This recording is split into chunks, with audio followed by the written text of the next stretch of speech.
Yo, what's up everybody? How's it going? I recently was doing Twitch streams on my Twitch, twitch.tv/ApolloKage, and we reached the sub goal in order to do a Q&A. So I went to Twitter and asked everybody the best things that they want to know about Snake, and this is some of the stuff I got back. So we're going to be starting off with which snakes and their playstyles do you hate watching, best snake, secondary, co-main, and what flaws do you think most snakes have? So we got three questions coming in here from DJ. Which snakes and their playstyle do you hate watching? So it's not that I necessarily hate watching certain snakes, it's just certain snakes do stuff that I could never see myself doing in game. I'm thinking particularly Shogun and more so, or less so Dio, basically, because it's not that I hate watching them, but the stuff that they do, I just don't feel confident in myself in bracket to not mess up the inputs too often, because sometimes I'll try to B reverse and I'll get Nikita instead of a grenade or something like that, and it's just overall not the best time if I'm not hitting everything I want to do, so I like to keep it sweet and simple. The best snake secondary slash co-main, I think on paper, Mario or Steve is probably the best route for Snake to go, just because they cover most things. Specifically Steve, because I think he can cover Inkling, Mega Man, and Game & Watch all in one. But he's pretty tricky. So I'd say like solo Snake most of the time, because if you're not at a top level, then it's not Snake. It's probably you losing instead of him. So I'd say like solo Snake to stick it out, and then Steve, Mario, even Pithra is fine. Just whichever secondary co-main you vibe with the most. What flaws do you think most snakes have? I think that a lot of snakes have this problem where they will waste their resources without realizing how vital they are. Like, for example, the double jump drops you 4, the jump drops you 4, jump detonate. That is one of the most committal things a snake can do, but it works a lot at the low and mid high levels of the game. So a lot of snakes will think they can get away with it pretty frequently when that is actually the opposite of the case against people who know snake well or play at a high level. And I've seen snakes just fish for that and get torn apart because of it. Moving on to our next question. What do you consider the most valuable thing to learn about playing snake? Think as in move, setup. Also, I enjoy your snake play style immensely. Thank you, Pickles. Appreciate it. I think the most valuable thing to learn about playing Snake is whenever it's your turn and whenever it's the opponent's turn, you're allowed to place these grenades well and basically make up situations for your opponent to have to deal with. So it's just about knowing when to place the grenade and where to be whenever the grenade is placed. That way you can pressure your opponent into a grenade, blow them up, or you can reset and have them try to commit because they think you're going to come in for the grenade setup, and then you reset and whiff punish them accordingly. And I think that's definitely one of the hardest parts of him. And you'll learn by experience and watching other Snake players and their setups and how they like to navigate the neutral game and get it done. You know what I'm saying? So, the next question: how do you effectively get information out of VODs, your own or otherwise? Whenever I go to watch VODs, I feel like I don't really get anything out of them. So, the way VODs are is they're really cool, and I think they're almost as important as playing whenever you break down like what you need to do for improvement. You really just want to watch the neutral interactions closely and think in your head what you could have done to avoid the neutral interaction that you lost, per se. So if you got dash attacked, what could you have done to, punish the dash attack? What option could you have used out of shield? What option could you use dash back? Could you have used, spot dodge, roll, all those options to really get away from the dash attack and punish accordingly? So I tend to think about that and think about like what option would have got me around the thing that made me lose neutral in the first place.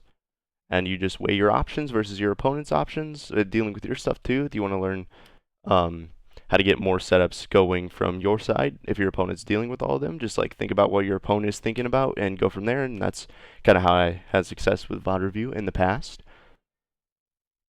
Next question coming in at does he need it? And yes, Snake needs it very much. You already know Snake definitely needs it. What's your mentality going into a set? My mentality going into a set is that I can beat anyone and I can lose to anyone. Smash is a game of inconsistency, and it's really all about, intuition, and you're not going to win every game. You're not going to win every tournament, but if you go into a set with no feeling whatsoever and you're just trying to, play for information and play to download your opponent, everything should be fine, and don't freak out if you lose one neutral interaction or like one stock doesn't go your way, because there's a reason why in a best of 3 set there's a potential to have 9 stocks instead of just one. So you got to keep your head in the game for every single stock that there is.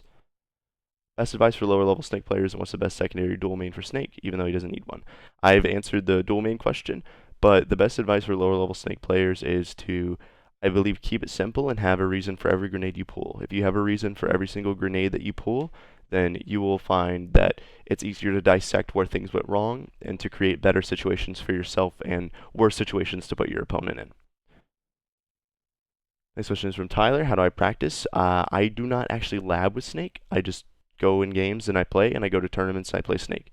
I just played Snake for a long time, and the muscle memory gets to you eventually, and whenever they get blown up at a certain percent, you know how far they're going to go because of how much you played and how much experience you have just navigating Snake and whenever his explosions detonate and blow the opponent up and all that good stuff. So I'd really say just play a lot and watch out for what the opponent's doing, and that's really the best practice you can get.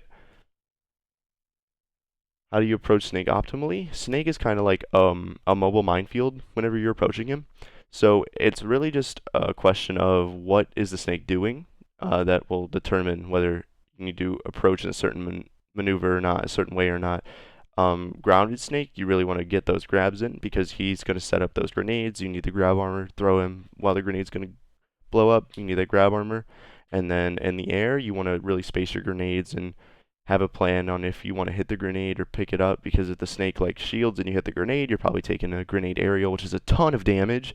So you want to avoid it at all times possible if that's what you're going for. But sometimes you can go for like picking up the grenade with your move in the air or just landing and grabbing as well.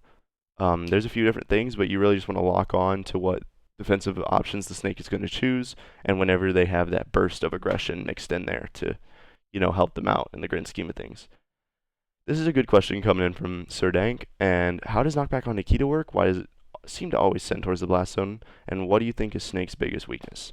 So the way Nikita knockback works is actually that it's basically going to send your opponent the way it's being shot. So the way that you're shooting Nikita, so if you're shooting it to the left, it'll send them to the left. And if you like make a slight curve to the right at the end of Nikita, it'll send them to the right.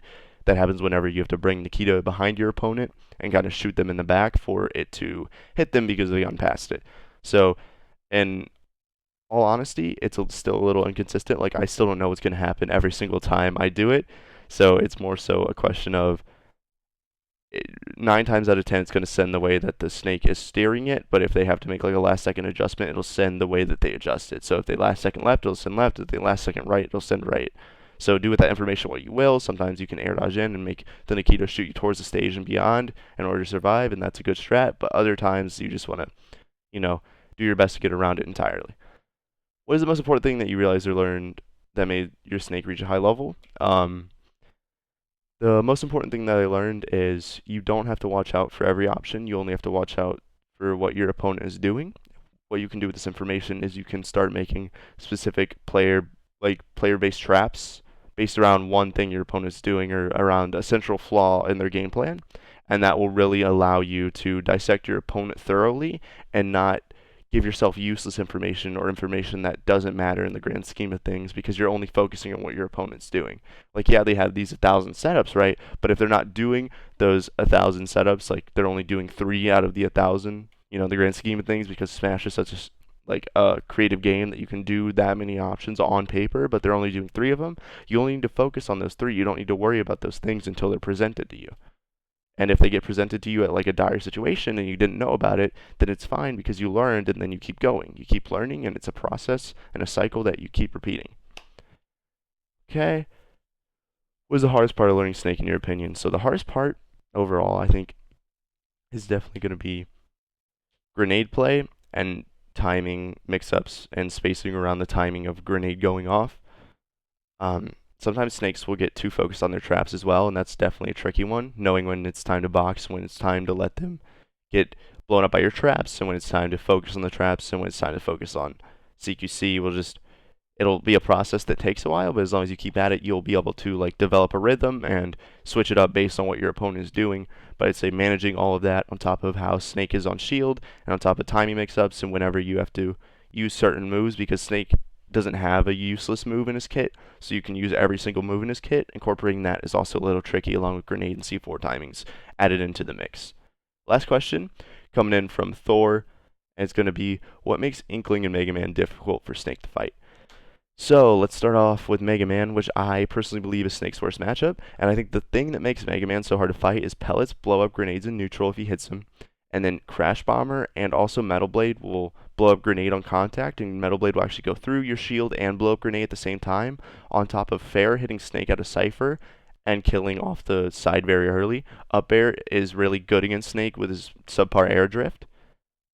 And also, if Snake tries to go low here, I think the down air here, spiking us so hard, is definitely one of the most tricky things to get around the game. And now that they buffed the Mega Man down smash, he can potentially, I want to say, use down smash to two-frame us, which he couldn't do before because it didn't hit as low, so it just made the matchup trickier.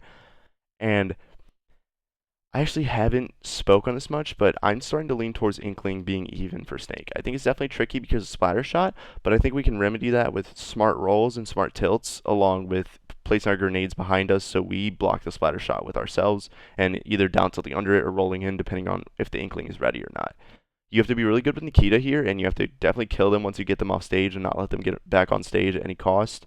And you can do jumps to get around roller, and you can also parry Inkling a lot and use your movement to make them throw out aerials in places that they don't want to throw them out, basically. And I think that's going to be your best bet for taking on Inkling, but I don't think it's initially as bad as I thought, even after the buffs, contrary to popular Snake belief. So thank you all for watching this Q&A video. If you enjoyed it, or if you want to know more about Snake or see more of my Snake gameplay, I stream every day, or starting to want to be every day, but I stream a lot of days at twitch.tv/ApolloKage, and I do coaching at medify.gg/@ApolloKage as well, so you can check out those two places if you want more info on Snake things and all that good stuff. But other than that, thank you all for watching. I appreciate it, and this has been the Snake Q&A. Later, Dubers.